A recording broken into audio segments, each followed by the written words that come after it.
I'm Chronix from the most extreme wrestling, and this is your NXT review for June 12th, 2013. If you're thinking to yourself, holy crap, I don't think Chronix has ever done an NXT review in his life. Well, you're probably correct, because I was on Twitter, and my friend on there, at Jeremy8911, sent me the video of this week's NXT, and I was like, you know what? I'm going to finally sit down and watch this show. I'm going to watch it, and I'm going to enjoy it, and then afterwards, I am going to make a review of it. And so that's exactly what I'm doing here. And I've always been able to catch, like, segments and little matches and stuff from the show, and I've always really kind of enjoyed it, especially more as of late. So I was like, you know, it just makes sense to sit down and watch this show. So that's exactly what I did. And I liked it. And you know what? Raw is freaking 3 hours and 30 minutes or whatever. And this show is like 40 minutes. So it was like nothing watching this show. It was like, I didn't even have to get up. I didn't have to do anything. I didn't even have to get a drink of water. I didn't have to do crap because the show went by so fast and it was actually enjoyable. So first I have to make some observations about the show. If you were kind of like me and you never really watched the show, it's worth talking about, I guess, for the first time. So, on this show, it is a WWE show, but it's not really recognized, I guess, in what you would say is WWE canon. In a way, you know what I mean? Like, there's guys that show up on Raw that are champions on NXT, but they don't take their belts to Raw or SmackDown. So they're not really recognized in that way, and that's kind of strange. Also, you know, you have different commentators, like, you got William Regal, who's there, you know, so everybody knows who that is, but you have, like, new commentators who are coming up, new ringside announcers who are calling matches, and almost maybe even, like, new photographers and camera crew, because sometimes I caught those camera guys, like, getting in the shot when they weren't supposed to, so it leads me to believe that they are new people. So I thought that was really cool because it really gives you a different feel. It's a much smaller venue. It sounds different. It feels different. It looks different. They use different camera angles, and it's kind of nice. It's kind of nice to not just see the same old, exactly produced, the same crap over and over and over. So I liked all of those elements. I gotta say that the guy, the ringside announcer, is that his title? The guy who's like, you know, the following match is scheduled for one fall. That guy sounded exactly like Tony Chimmel, but it was not him. I'm pretty sure. I looked at him and it didn't really look like him very much, but he sounded a lot like that SmackDown ringside announcer that we had several years ago, but it wasn't him. So let's get into the show. First, we start off with a video package for the Battle Royal they had last week. It was for the #1 contendership for the NXT title, which is their top #1 title, right? Held by Big E Langston. I didn't even know that. Dude was champion, and I didn't know it. So, yes. And Bo Dallas. Bo Dallas, yes, the man who showed up in the 2013 Royal Rumble. He was in this Battle Royal, and guess what? He won it. So, I mean, think about this. This guy was like a total rookie, came in and really kind of dominated for a new guy in the Royal Rumble. Now he's winning a Battle Royal. The dude is like a Battle Royal expert. I mean, you better watch out, Shawn Michaels, because the man is coming for you. But anyways, he wins this, so in the main event tonight of this show, he's going to be facing Big E Langston, the NXT champion. And first, though, we have Sami Zayn versus Antonio Cesaro.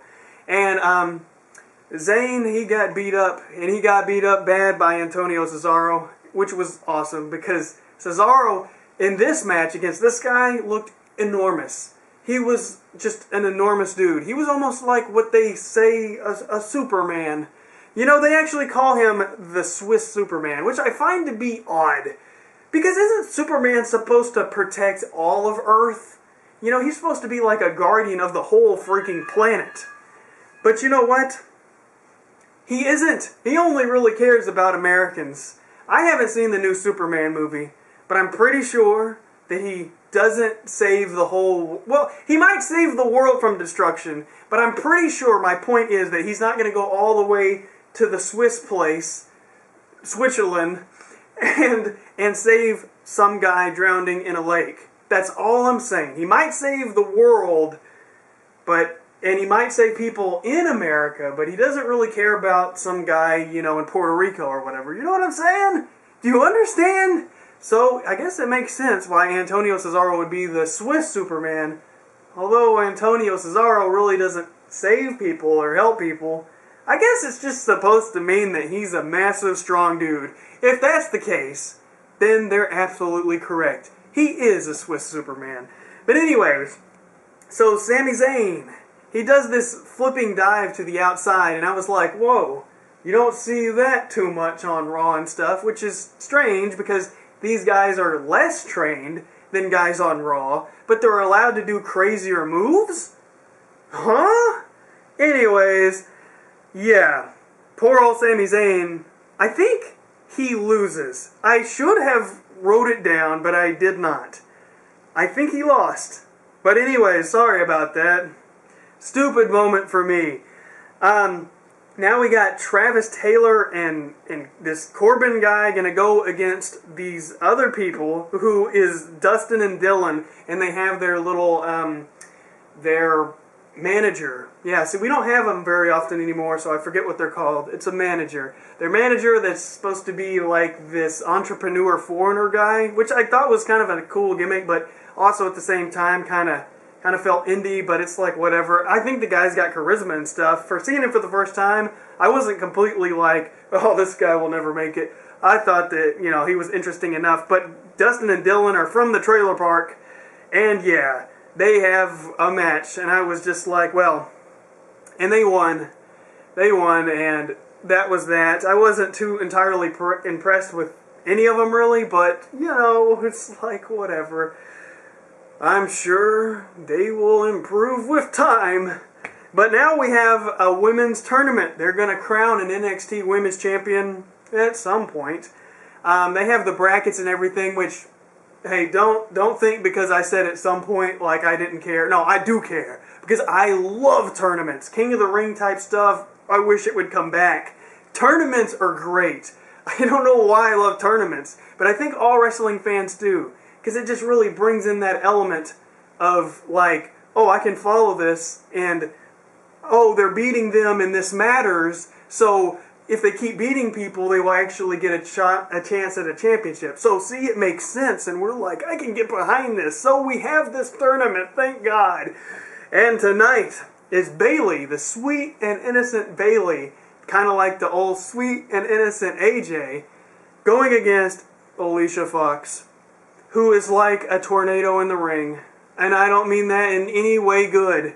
She's like, she looks like she's going to kill herself for someone else. I don't know if she's actually gotten better where she's not hurting people anymore. I hope so.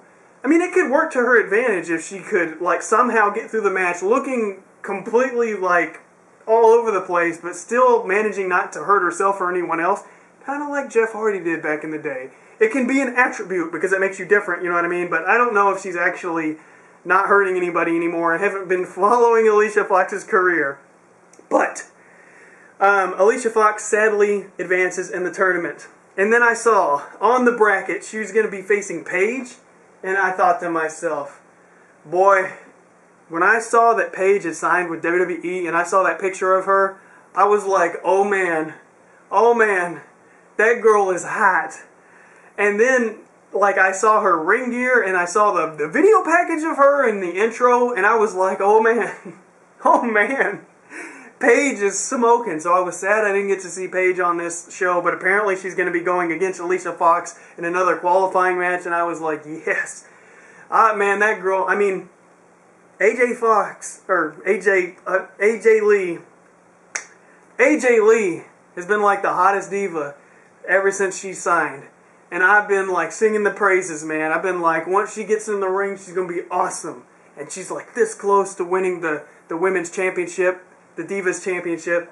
And I'm like, oh man. So I'm thinking, once Paige and AJ Lee have a match, I'm just gonna pass out.